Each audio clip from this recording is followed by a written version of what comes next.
Gini, betul bekecot. Ngomongin siapa sih batuan atau endapan yang termuda di Bojonegoro ini ya di Ngeringen ini gitu. Menerangkan geologi Bojonegoro kan Kita mau gali air tanah, diri itu kan juga prosesnya biayanya mahal Lalu juga. lintas terutama. Lalu Apa itu? tambangan, Oke. lebih ke tambangan.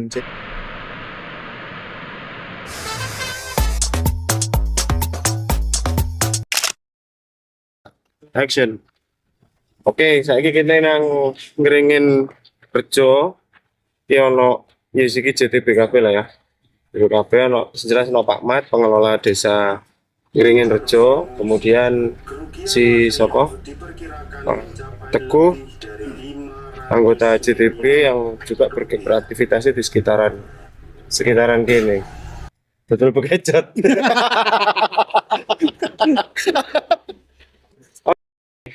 Jadi seharian kita sudah mendiskusikan ya Pak ya, di Ngeringin ini ada ono opo ae gitu ya, ono opo ae juga kita sudah bikin dokumenterinya.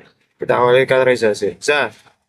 Tadi aku tertarik dengan statementmu, kenapa awakmu punya banyak alasan Ngeringin itu harus tetap jadi hub ya, harus tetap jadi biosite di apa jenenge, di Geopark Bojonegoro. Iya. Oke, jadi Ngeringen ini kan terletak di bantaran Sungai Bengawan Solo gitu kan. Jadi kalau kita ngomongin geologi itu kan sejarahnya panjang lebar gitu, mulai dari 40 juta tahun, terutama di Bojonegoro ya, 40 juta sampai sekarang. Nah, kita kalau ngomongin siapa sih batuan atau endapan yang termuda di Bojonegoro ini ya di Ngeringen ini gitu. Jadi kalau kita pengen bercerita Bojonegoro ini kayaknya tempat terbaik untuk memulai bercerita ya dari Ngeringen. Anggap saja kita punya narasi, kita sekarang ada di lokasi geologi termuda di Bojonegoro, kemudian nanti Kalau kita ngomong muda itu se opo deh. jadi kalau kita ngomongin di Holosin itu kala waktunya kurang lebih di bawah 1 juta tahun ya 100.000 gitu. Itu endapan Sungai Bengawan Solo ya. Tapi dia masih lebih awal dari yang kalau bisa kita ngomong Matar. Iya lebih muda. Matar masih lebih tua. Matar kan di 165. 165.000 sorry.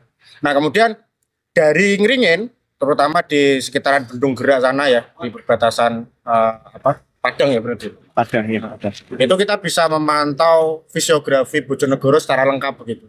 Mulai dari sisi utaranya ada zona Rembang begitu, ada perbukitan Rembang, kemudian zona datarannya ada depresi Randu Blatung, kemudian ada zona Kendeng yang ada di bagian selatan. Itu akan terlihat semua sampai ke Gunung Pandan, itu akan terlihat dari bagian Bendung Gerak tadi. Dari situ kita bisa membangun narasi. Kita misalkan Waktu lo Gunung Pandan. iya, itu akan terlihat dari sini. Perbukitannya akan mulai terlihat dari sini. Setelah dari narasi tersebut kita bisa berangkat kalau menerangkan geologi Bojonegoro akan lebih mudah dari itu. Berbeda dengan lain tempat, misalkan kalau kita berangkat dari tinggian Kendeng, misalkan dari Kayangan Api contoh, sebagai ambil contoh gitu ya. Kita di sana nggak bisa melihat dengan jelas tempat lainnya begitu. Kalau di sini anggap saja ini point view pertama untuk kita belajar geologi seluruh tataran Bojonegoro. Padahal ini dataran rendah. Iya, karena kita pandangannya lepas mas dari Bengawan Solo itu kan lepas. Itu sih. Kalau gini, ngomong Bengawan Solo, memang seberapa penting Bengawan Solo itu membentuk lanskap dari Bojonegoro? Jadi kalau kita ngomongin Bojonegoro ini kan sejarah lampaunya kurang lebih Penting mana dia sama Gunung Berapi Purba, Gunung Pandan, ya. dan yang lain? Kalau secara penting semua punya peran masing-masing gitu ya kalau pandangan geologinya. Tapi kalau kita Geologi ngomong nggak egois ya? tidak, semua tempat sama saja. Bahkan semua tempat bisa menceritakan masing-masing. Kita tuh di geologi itu punya prinsip setiap kali tempat itu akan bercerita masa lampaunya gitu, dengan pandangan kita masa kini gitu. Nah termasuk di Ngeringen ini Tapi kalau Bengawan jelas lebih mudah. jelas lebih mudah karena dia datanya paling terakhir. Kalau kita ngomongin tataran geologi kan sejak jauh lebih tua dari 3 juta kan Bojonegoro masih laut semua tuh. Ketika kita mengangkat pelan-pelan terangkat sampai 3 juta tahun kita mulai ada perbukitan. Bagian tengahnya Bojonegoro ini masih ya kalau ada formasi lidah itu kan masih peralihan antara laut sama darat lah. Di terakhirnya nanti ketika dia sudah mulai menyentuh daratan, Bengawan Solo ini datang dan lewat ke area sini dan akhirnya dia membuat sedimentasi dan membuat bagian tengah Bojonegoro ini akhirnya menjadi dataran begitu. Mulai dari Padangan sampai ke arah Borno sana, semua yang dialiri Bengawan Solo. Itu dari sisi geologi seperti itu. Oke, kalau dari sisi era modern Pak ya, seberapa sih gambaran kehidupan masyarakat Ngeringin itu terkaitnya sama Bengawan? Dari Bengawan dari. Kalau dari desa kami penduduknya itu kan mayoritas petani. Petani. Jadi dulu itu petani sawah sama palawija. Jadi memanfaatkan dari perairan Bengawan Solo itu. Nah, sekarang sudah berkembang menjadi ini petani agrobis ya, Blimbing ya? belimbing. Blimbing itu tergantung apa kita sama ketersediaan air di Bengawan? Sangat tergantung sekali. Karena satu-satunya ya sumber kehidupan air ya. Kita tidak mungkin lah antara kita mau gali air tanah sama kita memanfaatkan air yang sudah tersedia itu. Jadi selama ini kita langsung menarik Dari Bengawan. air itu dari Bengawan. Ah, jenengan kan kelola BUMDes, ada yang unit pengairan ya Pak ya? Pengairan gitu ya. Apa Pak? Wis duwe Bengawan, pinggirnya Bengawan kok sih butuh unit pengairan. Karena yang Dan itu yang paling menguntungkan kan di sektor bisnisnya BUMDes. betul. Ya. Jadi selama ini yang dibilang menguntungkan pada saat COVID kemarin semua lini usaha mati total ya. Jadi kita menghidupi ada beberapa usaha itu ya support dari pengairan sawah itu karena otomatis kita tidak ada dampak kan dari COVID kemarin. Ya maksud saya kan gini, ini kan Ngeringin terus dikubungi kali gitu. Ya, Apa wong nggak nyedot dewe? Kenapa harus punya unit? dikoordinir, Oh, dikoordinir sama kita. Jadi itu yang nanti mengendalikan proses waktu tanam, terus istilahnya itu kan ada aturannya. Kan tidak boleh istilahnya setiap orang memanfaatkan itu kan. Ada pembatasan juga, satu orang katakanlah mereka mau mengambil sendiri itu kan juga prosesnya biayanya mahal juga. oke. Harus memakai Jadi tetap dari peralatan kebun ke sana itu berjarak ya Pak ya? baik dari kebun sampai sawah pun juga gitu Oh, berjarak. Ini terutama sawah sing nang tengah-tengah kan gitu ya? Betul. Sing nang tengah. Jadi kita ada dua titik ya pengairannya itu. Satu titik yang di daerah dekatnya Pumpungan itu, satu lagi kita mengambil di Bendung Gerak. Bendung Gerak itu malah kita prosesnya dua. Jadi dari Bendung Gerak itu kita tarik masuk ke Gawan mati. Gawan Mati, tarik lagi naik ke persawahan. Oh, oke. Seperti itu. Apakah di Padang juga begitu? Padang juga Sama ya? Sama. Terus relasinya jenengan sama BBWS? BBS memang kemarin dengan adanya Bendung Gerak itu kan sebenarnya tujuannya untuk memfasilitasi kita untuk pengairan sawah itu kan. Nah, kita secara perizinan itu memang kita belum ada istilahnya semacam kayak apa itu tata kelolanya sampai sekarang itu kita mengurus perizinan itu masih sulit mas. Ilegal no berarti? Ya dibilang ilegal ya namanya memang sebelum nama adanya sebelum adanya Bendung Gerak kita sudah memakai seperti itu melakukan Desa ada lebih dulu dari Iya. NKRI. Kecil ya. Go. Kalau dari sisi sejarahku, bagaimana peradaban di Bengawan tuh? Ketika kita ngomong secara sisi histori, pastinya karena Bengawan Solo itu masuk sebagai salah satu biomasa ya. Apa biomasa? Apa sih biomasa? Pokoknya sebuah tempat yang menjadi titik sentral gitulah kehidupan secara otomatis otomatis menurut saya dan beberapa literatur yang saya baca itu pastinya menyimpan beberapa residu histori mulai era klasik mulai dari era prasejarah sampai hari ini, dan itu memang sangat menarik untuk dibahas. Kalau dari sisi sejarah, kok iso? Jadi gini, kalau dari sisi sejarah, Gue tak sensor kok.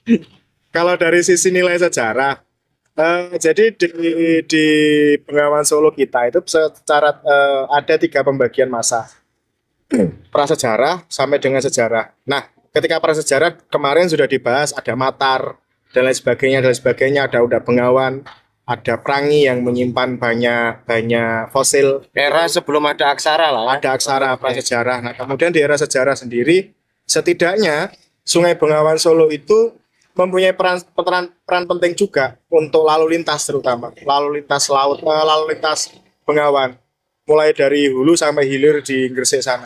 Dan itu tercatat di beberapa prasasti, Mas. Seperti itu. Oh. Nah, Prasasti apa sing iso mbok sebutkan? ada prasasti Adan-Adan, kemudian ada juga prasasti Telang, itu juga itu. Nah, kalau rujukan yang rujukan di kami itu rujukannya adalah Canggu, prasasti Canggu atau Trowulan 1. Itu yang menjadi rujukan kami. Loh, zaman iku apa iki? Iki nggih nopo? Jadi di prasasti Canggu itu diceritakan bahwasanya ada semacam pembebasan pajak gitu bagi desa-desa yang mengelola Apa itu? tambangan, Oke. lebih ke tambangan. Jadi Tambangan zaman biyen tuh apakah sama dengan tambangan saiki ngurus tekan kini nang kini? mungkin bisa seperti itu, mungkin hampir sama, mungkin. Tapi sing Jadi- numpak agak Supra, enggak. bukan Supra. Dan kemudian jadi mulai perdagangan, kemudian juga bahkan kemarin si Dio arkeolog kita ya, itu menceritakan bahwasanya dia ada data. Seharusnya di sini yang ngomong Dio nih, seharusnya dari arkeolog kita ya, dari arkeolog JTB. Dia menceritakan bahwasanya di era sebelum ada Itu kan awakmu wis kulino turu media tipe Ya. ya itu. Jadi seenggaknya bahkan perahu itu juga digunakan mengangkut lantung sebelum ada pipa. Zaman Londo. Yes. Oke. Oh gitu. Ya, Dari mana ke mana? dari Wonocolo ke? Cepu. Oh. Dia ada materi itu. Berarti melawan arus dong. Ya. Di Dayung. Nah, awakmu kan tahu cerita, Ben. Jadi arusnya kan berbeda. Oh, itu di secara geologi lama sekali, Mas. Itu lama sekali. Enggak, sejak aku maksudnya gini sebagai gambaran ya. Apakah bentuk sungainya sama, arusnya beda, atau Jadi secara geologi tuh Bengawan Solo pernah mengarah ke arah selatan, tapi kan udah tua sekali. Tua sekali. Wah, hampir 10 juta tahun. berarti dulu sisi selatan kita lebih rendah dari sisi Betul. utaranya? Gunung Kidul tuh belum terangkat. Iya, Gunung Kidul turun dari gunung. Iya. Si Kidul, oke. Oke. Iya. Oke. Itulah kira-kira seperti itu. Jadi kalau ngomong daratan berarti kita lebih tua dari gunung gitu. Lebih tua sana. Lebih tua sana. Oh. Tapi proses terangkatnya, Kenapa?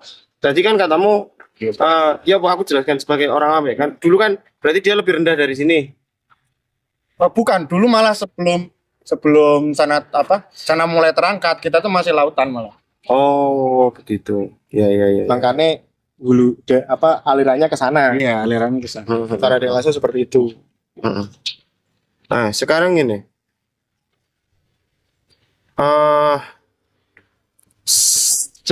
ya kalau ngomong penting ya teman. Cuman sepenting apa Bengawan itu bagi peradaban pada era klasik dan era kolonial. Sangat penting, Mas. Sepenting apa kalau ngomong sepenting itu ya itu tadi.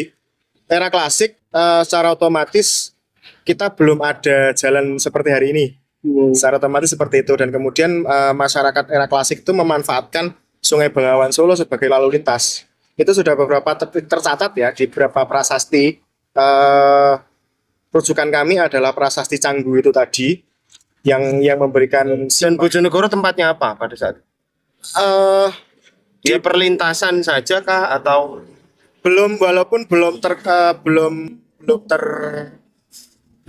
ada kajian khusus ya, tapi beberapa nama di wilayah Bojonegoro itu disebutkan. Ada seperti sudah desa sudah itu? desa sudah, terus kemudian Wangen atau Kawengan mungkin itu tertulis di situ. Sudah tertulis di situ. Walaupun itu belum ada pembahas, kita belum menemukan Ya, tapi clue-nya sudah Clue-nya mengarah sudah. ke sana ya. Iya, betul. Clue-nya sudah mengarah ke sana. Tapi tujuan akhir dari perjalanan air itu tidak di Bojonegoro. Tidak. Jadi kita semacam menjadi daerah lintasan, tapi penting di era itu karena untuk perdagangan kan otomatis orang-orang lampau itu ya di pasar itu, Mas, di pasar di pertambangan itu untuk baik baik diarahkan ke hilir maupun ke hulu untuk perdagangan. Terus kaitannya dengan kapal yang ditemukan dan diabadikan itu? Kalau perahu yang sehari-hari saya tunggoni itu dari yang sudah diteliti oleh BRIN dan juga dari Balai Konservasi Borobudur, lebih ke perdagangan. Kalau dari BRIN mereka bilang ada beberapa peneliti yang ke sana itu. Tapi sorry, kalau membayangkan yang ada di tempat yang biasa Mbok Anu itu ya, itu kalau kemudian di era Majapahit ada nama kapal jung lebih gede lagi dari itu. Lebih gede lagi, Mas. Lebih besar lagi. Kapal jung lebih besar lagi. Iku wis dadi sak bangunan ngono jung besar lebih lagi. besar lagi. Dan jung itu lebih ke maritim laut. Artinya ini bukan untuk ini untuk anu lah Susur sungai, ya, susur sungai. Tapi kalau ada yang namanya sejarah padahal itu ukuran lambungnya berapa? Ukuran lambungnya saja 4,5 meter. Oke. Ini nih apa jenenge? Panjangnya. Ya, panjangnya. Panjangnya 25,5. Wah, jung sak piro ya? Jung lebih besar dari itu, Mas. Bahkan jung itu ada satu literasi yang pernah saya baca itu papannya saja itu rangkap 5. Per papan itu sekitar 4 cm 5 cm. Dan bahkan kapal-kapal Portugis itu ketika nembak jung dengan meriamnya itu nggak bisa nembus. Nggak bisa nembus. Nah, ada yang menarik nih ketika kita bahas kapal. Tapi nggak ada ya artefak jung yang teramankan seperti kapalmu itu. Belum sampai situ. Kelihatannya belum. Iya. Karena sedikit sekali literasi yang membahas tentang jung ya. Saya belum menemukan. Ya walaupun di Borobudur sana ada namanya Museum Samudra Raksa. Ya. Ada Museum Samudra Raksa, tapi artefak-artefaknya pun belum, menurut saya ya, dia mainnya di immersive room. Seperti digitalisasi cerita-cerita tentang maritim ya. Dan saya sedikit bercerita bahwasanya beberapa minggu yang lalu barusan saja ada peneliti Swiss yang ke sini. Yang memang dia tertarik banget dengan cerita kebesaran Sungai Bengawan Solo, juga tentang perahu-perahu kuno. Dia melakukan susur itu mulai dari Gresik sampai ke sini, dan dia terpukau dengan perahu di Galeri Bengawan. Aku wong pariwisata bertanya, apa sih unique selling point sungai kita itu apa? Dibandingkan dengan daerah lain yang dilalui oleh sungai yang sama?